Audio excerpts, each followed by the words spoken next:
दोस्तों, आज हम संपत्ति अंतरण अधिनियम में एक परिभाषा है अचल संपत्ति, इमूवेबल प्रॉपर्टी, इसको देखेंगे और समझने का प्रयास करेंगे। बड़ा तकनीकी परिभाषा है इसकी। इस परिभाषा थोड़ा कठिन है, स्पष्ट नहीं हो पाता, इसलिए इसको मैं आज सबसे पहले शुरू करूँगा।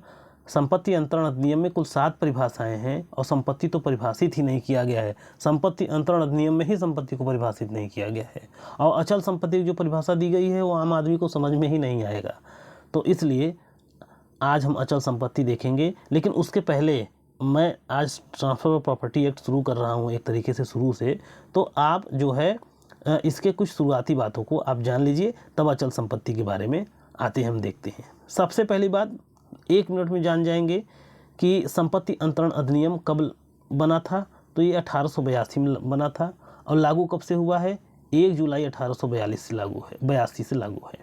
यानी संपत्ति अंतरण अधिनियम 1882 1 जुलाई 1882 से लागू है। इसमें कुल कितनी धाराएं हैं? 137 धाराएं हैं। वर्तमान में 137 धाराओं में से ये धाराएं सब समाप्त हो गई हैं, ये सब निरसित कर दी गई हैं। तो इस तरीके से इतनी धाराएं तो आपको और नहीं पढ़नी है।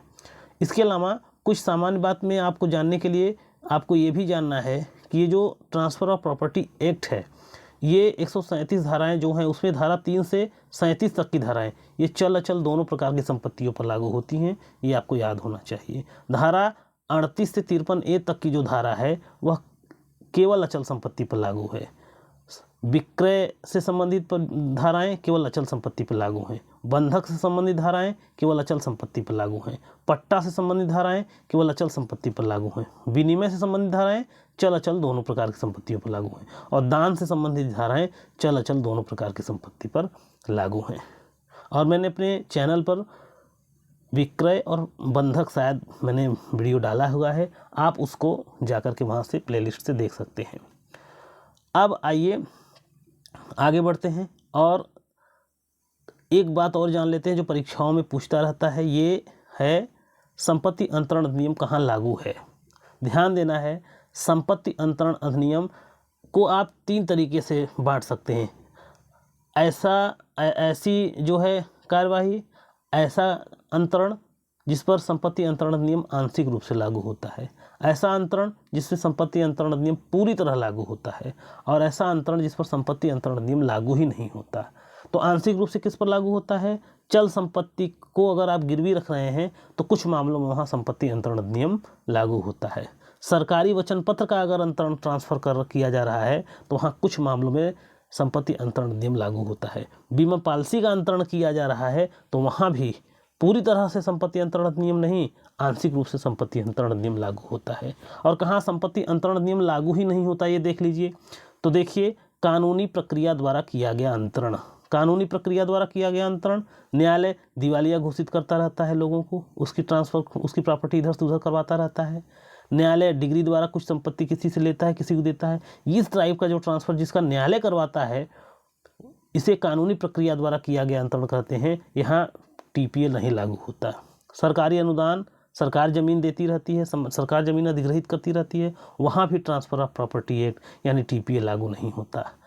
इसके अलावा आप जानते हैं हिंदू विधि में समानता संपत्ति, साहदायिक क्या होते हैं, समानता संपत्ति क्या होता है, आप हिंदू विधि के चैनल, हिंदू विधि में आपको पढ़ाया जाएगा या होगा तो आप देख लीजिएगा। तो जो समानता संपत्ति का बंटवारा होता है वहाँ भी टीपीए जो है लागू नहीं है। मुस्लिम विधि के अंतर्गत कोई भी अंतरण किया जाए वहाँ टीपीए लागू नहीं होता है। हक सुफा के मामले में टीपीए लागू नहीं होता है। साथ ही साथ इस 1882 के पहले अगर कोई ट्रांसफ़र हुआ है, किसी संपत्ति का ट्रांसफ़र 1882 के पहले हुआ, यानी इस अधिनियम के लागू होने के पहले के जो मामले हैं वहाँ भी संपत्ति ट्रांसफ़र ऑफ प्रॉपर्टी एक्ट लागू नहीं है। ठीक है, तो एक तरीके से आपने यहाँ देखा कि कहाँ आंशिक रूप से लागू है, कहाँ लागू ही नहीं है। तो आखिर लागू पूरी तरह कहाँ से है? तो देखिए, यह अधिनियम जीवित पक्षों के बीच किए गए अंतरण पर पूरी तरीके से लागू है। ठीक है, जीवित पक्षों के अंतर्गत फर्म, कारपोरेशन, पंजीकृत या अपंजीकृत एसोसिएशन आदि भी आते हैं। तो जब 2 व्यक्ति ट्रांसफ़र करते हैं, जीवित व्यक्ति एक दूसरे को संपत्ति, तो वहाँ संपत्ति अंतरण अधिनियम लागू है। इन मामलों में संपत्ति अंतरण अधिनियम बिल्कुल नहीं लागू है और ऐसे मामलों में संपत्ति अंतरण अधिनियम आंशिक रूप से लागू है।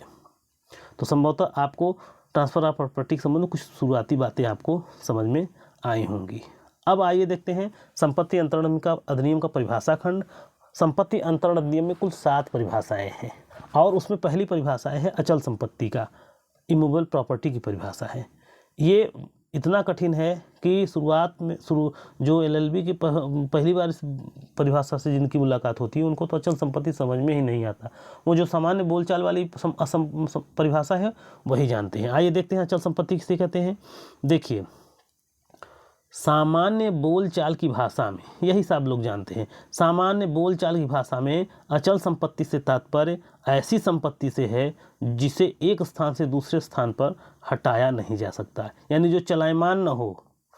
ऐसी संपत्ति अचल, ऐसी संपत्ति जो चल नहीं सकती, जो एक स्थान से दूसरे स्थान जा नहीं सकती, ऐसी संपत्ति को लोग अचल संपत्ति सामान्य बोलचाल की भाषा में कहते हैं। किंतु अधिनियम के प्रयोजन के लिए यह अर्थ पर्याप्त नहीं है। चलिए, जो हम आप जानते हैं वो तो इस अधिनियम के लिए पर्याप्त है ही नहीं है। अब आइए संपत्ति अंतरण अधिनियम में ही देख लेते हैं।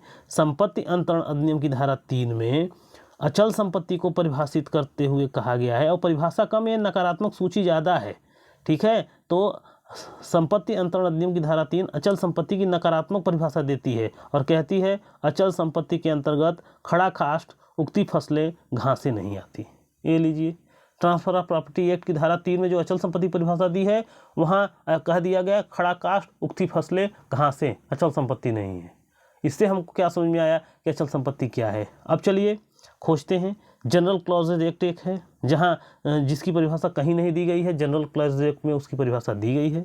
वहाँ भी अचल संपत्ति को दिया गया है परिभाषित करते हुए। वहाँ सकारात्मक परिभाषा था, यानी संपत्ति अंतरण अधिनियम में नकारात्मक परिभाषा था कि खड़ा काष्ठ, उगती फसलें, घासें नहीं आती। और जनरल क्लॉजेज एक्ट की धारा 325 ये अचल संपत्ति की सकारात्मक परिभाषा देती है। ये क्या कहती है, अचल संपत्ति में भूमि से होने वाले फायदे तथा भूबद्ध वस्तुएं आती हैं। भूमि से होने वाले फायदे, भूबद्ध वस्तुएं आती हैं। यानी सामान्य बोलचाल की भाषा में हम जो जानते हैं कि अचल संपत्ति के तात्पर्य जो चल नहीं सकती, जो चलायमान नहीं है, उससे हमारा ट्रांसफर ऑफ प्रॉपर्टी एक्ट का काम चलेगा नहीं। अब ट्रांसफर ऑफ प्रॉपर्टी एक्ट में दिया गया है कि खड़ा काष्ठ, उगती फसलें और घासें अचल संपत्ति नहीं है, यहाँ नकारात्मक परिभाषा दे दिया। जनरल क्लॉजेज एक्ट में भूमि से होने वाले फायदे, भूबद्ध वस्तुएं अचल संपत्ति हैं। तो यानी सूची लिस्ट दे दी जा रही है। अब जो पढ़ने वाले हैं अब इसी से, जो दिया हुआ है उसी से अपना काम चलाएंगे। कैसे, आइए देखते हैं। अतः संपत्ति अंतरण अधिनियम की धारा 3 जनरल क्लॉजेज एक्ट की धारा 325 के समन्वय से इनको मिला दीजिए तो अचल संपत्ति की परिभाषा निकल के सामने आ जाती है। क्या आती है, आइए दोनों मिला लेते हैं, जो टीपीए में भी दिया हुआ है और जनरल क्लॉजेज एक्ट में भी दिया हुआ है। देखिए, अचल संपत्ति भूमि से होने वाले फायदे, भूबद्ध वस्तुएं। अचल संपत्ति में भूमि से होने वाले फायदे और भूबद्ध वस्तुएं मतलब जो भूमि में मूलित हैं, भूमि में निविष्ट हैं या निविष्ट वस्तु के स्थायी लाभ के लिए हैं। तो अचल संपत्ति भूमि से होने वाले फायदे और भूबद्ध वस्तुएं को कहा जाता है। ऐसे समझिए, अचल संपत्ति भूमि से होने वाले फायदे तथा भूबद्ध वस्तुओं को कहा जाता है, परंतु इसमें खड़ा काष्ठ, उगती फसलें और घासें नहीं आती। अब इसको तोड़िए। अब जो आपने अभी एक कर समन्वय कर दिया, उसको तोड़िए। अतः अचल संपत्ति में शामिल है क्या, भूमि से होने वाले फायदे, भूबद्ध वस्तुएं। भूबद्ध वस्तुएं में भूबद्ध मतलब जो भूमि से जकड़ी हुई हैं, किससे, जिसकी ज़मीन से भूमि में हो, यानी जो ज़मीन से जो जिसकी जड़ें ज़मीन में है, जो जड़ से इस ज़मीन से जकड़ी हुई हैं, जिसकी नींव ज़मीन में है, जो नींव वस्तु की जकड़ी हुई या नींव वाली वस्तु के स्थायी लाभ के लिए है, उस सबको भूबद्ध वस्तुएं ही कहा जाता है। तो भूमि से होने वाले फायदे, भूबद्ध वस्तुएं अचल संपत्ति हैं, और खड़ा काष्ठ, उगती फसलें और घासें अचल संपत्ति नहीं है। भूमि से होने वाले फायदे, भूबद्ध वस्तुएं अचल संपत्ति हैं, और खड़ा काष्ठ, उगती फसलें और घासें अचल संपत्ति नहीं है। यही परिभाषा निकल के आई। आइए इसका विश्लेषण करते हैं भूमि के अंतर्गत। देखिए, अब अगर आपसे परीक्षा में पूछ दे कि जो मछली मारने का अधिकार है, झील, नदियाँ, ये क्या है, तो देखिए अब भूमि के अंतर्गत एक लिस्ट दी हुई है। ऊपरी सतह, भूमि का ऊपरी सतह यानी भूमि का ऊपरी खाली जगह ऊपर का कण कंकड़, तालाब, झील, नदियाँ, तालाब में मछलियाँ आदि सब ये भूमि से होने वाले फायदे हैं। उसी तरीके से भूमि के अंदर भी कुछ चीज़ें होती हैं, खान होता है, खनिज होता है, बहता पानी होता है ज़मीन के अंदर, वह भी अचल संपत्ति इसीलिए मान लिया गया है। अगर आपसे परीक्षा में पूछ दे कि खनिज चल संपत्ति है क्या अचल, आपको अचल बोलना पड़ेगा। समझ रहे हैं, खान चल संपत्ति है, अचल संपत्ति है।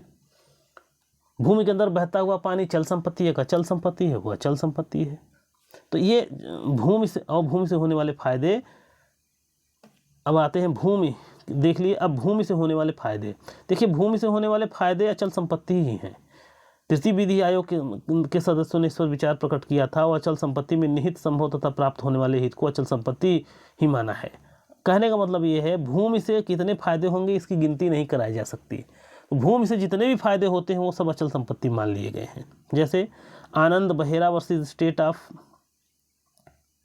Orissa, Anand Behera versus state of Orissa के बाद में उच्चतम न्यायालय ने झील के किसी भाग विशेष से मछली पकड़ने और ले जाने के अधिकार को क्या माना, भूमि से होने वाला फायदा माना। भूबद्ध वस्तुएं यह भी क्या है, भूबद्ध वस्तुएं भी अचल संपत्ति ही माना गया है। अब ऐसी चीज भूबद्ध वस्तुएं, अब इसको पढ़िए। भूमि से संलग्न वस्तुओं को अचल संपत्ति माना गया है। कोई वस्तु भूमि में निम्न प्रकार से संलग्न हो सकती है। कैसे हो सकती है, जिसकी जड़ें जमीन में हो, जिस वस्तु की जड़ें जमीन में हो तथा जिसका आशय स्थायी रूप से उन जड़ों के साथ रहने तथा उसी रूप में उसका फायदा प्राप्त करना हो, अचल संपत्ति के अंतर्गत आती है। जैसे अगर आपसे परीक्षा में पूछ दे, आम का वृक्ष चल संपत्ति है कि अचल संपत्ति है, चल संपत्ति है। ठीक है, कटहल, महुआ, जामुन, फलदार वृक्ष ये जो होते हैं ये चल संपत्ति के उदाहरण है कि अचल संपत्ति के उदाहरण है। अब आप तो देख लिए जो इसकी जड़ें जमीन में है अचल संपत्ति है, लेकिन अभी रुकिए, जल्दबाजी न करिए, अभी समझिए।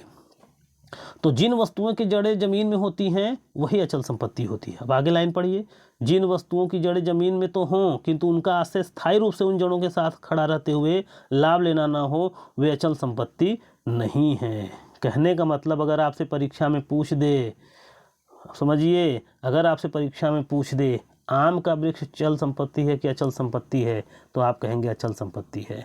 लेकिन जैसे ही पूछ दे सागवान की भी जड़ें, सागवान की जड़ें भी तो जमीन में ही हैं, तो ये क्यों अचल संपत्ति नहीं है। हाँ, आम का वृक्ष चल संपत्ति नहीं है, आम का वृक्ष अचल संपत्ति है, लेकिन सागवान चल संपत्ति है। क्यों, कारण ये है कि आम का वृक्ष को जड़ों के साथ रख कर ही उसका लाभ लेने का इरादा है। कोई व्यक्ति नहीं कहता कि आम बड़ा होगा काट देंगे उसका वृक्ष खाएंगे, ऐसा नहीं। जब आम की जड़ें जमीन में रहेंगी तभी आम का फलदार वृक्ष प्राप्त होगा, तभी उसका उपयोगिता है, इसलिए वो अचल संपत्ति है। लेकिन सागौन लगाते वक्त, शीशम लगाते वक्त क्या मकसद रहता है कि आगे बड़ा हो जाएगा, काट देंगे, फर्नीचर के रूप में इस्तेमाल करेंगे, तो उसका जड़ों के साथ रहते हुए उपयोग करने का इरादा नहीं होता, इसलिए वो क्या है, चल संपत्ति है। तो संभवतः आपको समझ में आ गया होगा।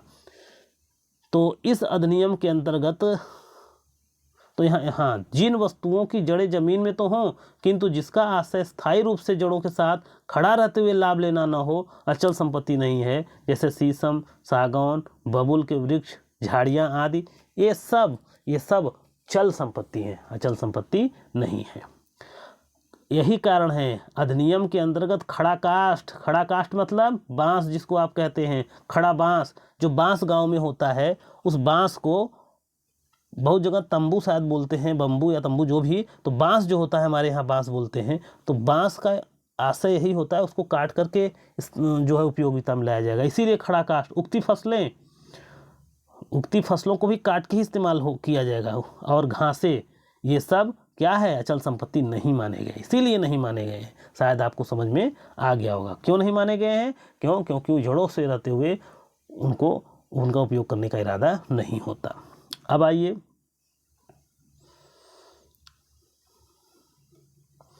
ये केस आप पढ़िए, शांताबाई वर्सेस बम्बई राज्य। शांताबाई वर्सेस बम्बई राज के बाद में यह भी निर्धारित किया गया कि ऐसे पेड़ जिनका उद्देश्य मात्र इमारती लकड़ी प्राप्त करना हो उनको अचल संपत्ति नहीं माना जाता, किंतु जब पेड़ का मुख्य उद्देश्य फल प्राप्त करना है, ध्यान दीजिए, और लकड़ी प्राप्त करना गौण उद्देश्य है, तब उसे अचल संपत्ति स्वीकार किया जाना चाहिए। ठीक है, अब आगे देखिए। तो हर भूबद्ध वस्तुएं, ध्यान दीजिए, अचल संपत्ति नहीं होती। भूमि से होने वाले फायदे भूबद्ध वस्तुएं जिसकी जड़ें जमीन में हों अचल संपत्ति है, लेकिन कुछ चीज़ें हैं जिनकी जड़ें जमीन में है लेकिन वो अचल संपत्ति नहीं है। जिसकी नींव जमीन में हो, ये ध्यान दीजिए, जिसकी नींव जमीन में हो वह भी अचल संपत्ति माना गया। अब इस लाइन को पढ़िए, कोई वस्तु जिसकी नींव जमीन में हो अचल संपत्ति माना जाएगा, लेकिन तब जबकि व्यक्ति द्वारा नींव जमीन में रखने का आशय हो, ऐसा आशय स्थायी तौर पर हो। ठीक है, कोई व्यक्ति जो है जड़ों के साथ ही किसी चीज़ को रखने का इरादा हो, या नींव के साथ ही उस मकान, जैसे मकान है, मकान की नींव पड़ती है, उस पर मकान तैयार होता है, ये अचल संपत्ति मकान क्यों है? क्योंकि नींव के साथ ही उसको रखने का इरादा है। लेकिन जहाज का लंगर, जहाज को समुद्र में रोकने के लिए एक लंगर होता है, तो जहाज का लंगर ये अचल संपत्ति नहीं है, चल संपत्ति है। कोई वस्तु जो अपने ही भार से जमीन में धंस जाती है वो अचल संपत्ति नहीं है। यही कारण है कि नहीं है। क्योंकि उसी तरीके से उसका उपयोग करने का इरादा नहीं है। तो भूमि से होने वाले फायदे, और अब देखते हैं अंतिम, भूबद्ध वस्तुएं। तो ऐसी वस्तुएं तभी अचल संपत्ति होंगी जब संलग्न वस्तु, हाँ ये तो आपने देखा। अब तो भूमि से होने वाले फायदे, भूबद्ध वस्तुएं जो भूमि में नींव वाली जमीन के स्थायी तथा लाभप्रद उपयोग के लिए उसी में संबद्ध है, ऐसी वस्तुएं अचल संपत्ति होंगी। जैसे खिड़की दरवाजे जो होते हैं, दरवाजे खिड़की, वो मकान में उसके स्थायी उपयोग के लिए उसी रूप में रहते हुए जो है लगाए जाते हैं, इसलिए खिड़की दरवाजों आदि को भी देखने में तो लग रहा है अचल संपत्ति नहीं है, चल है, लेकिन ये अचल संपत्ति है। तो अचल संपत्ति आपको संभवतः समझ में आ गया होगा। एक लिस्ट है जो परीक्षाओं में पूछता रहता है, जैसे अब मार्ग का अधिकार, सुखाधिकार, खनिज का अधिकार, ये सब एक लिस्ट है, ये आप इसको देखते रहेंगे। ये लिस्ट जो है ये अचल संपत्ति का उदाहरण है। ठीक है, आपको परीक्षा के लहजे से कुछ बातें याद करनी है, जैसे अचल संपत्ति क्या नहीं है इसको याद करना है। सरकारी प्रोविजरी नोट, सस का पूरा भर, ऐसा टाइप का हमने याद कर लिया था। जरूरी नहीं है कि आप किसी का ट्रिक याद करें, आप अपने से ट्रिक बना सकते हैं, बशर्ते शर्त ये है कि वो आपको अच्छी लगनी चाहिए, याद होनी चाहिए। तो सरकारी प्रोविजरी नोट, सरकारी प्रो नोट, कॉपीराइट, ये बार बार परीक्षा में पूछता है कॉपीराइट अचल संपत्ति है कि चल संपत्ति, तो ये जो है अचल संपत्ति नहीं है। पूजा करने का अधिकार अचल संपत्ति नहीं है। रॉयल्टी जो है ये अचल संपत्ति नहीं है। भविष्य में भरण पोषण प्राप्त करने का अधिकार, प्रॉफिट डिपेंड्रे, ये सब अचल संपत्ति नहीं है। ये लिस्ट आप बार बार देखते रहेंगे। उसके साथ खड़ा काष्ठ, उगती फसलें और घासें, ये अचल संपत्ति नहीं है। तो संभवतः आपको अचल संपत्ति आज समझ में आया होगा। अगर समझ में आया है तो कमेंट करके अगर कोई कमी है तो बताएं, और अगर कुछ सुधार मैं कर सकता हूं तो उसके बारे में आप परामर्श कमेंट करके दें। अच्छा लगता है तो लाइक करें, सब्सक्राइब करें चैनल को।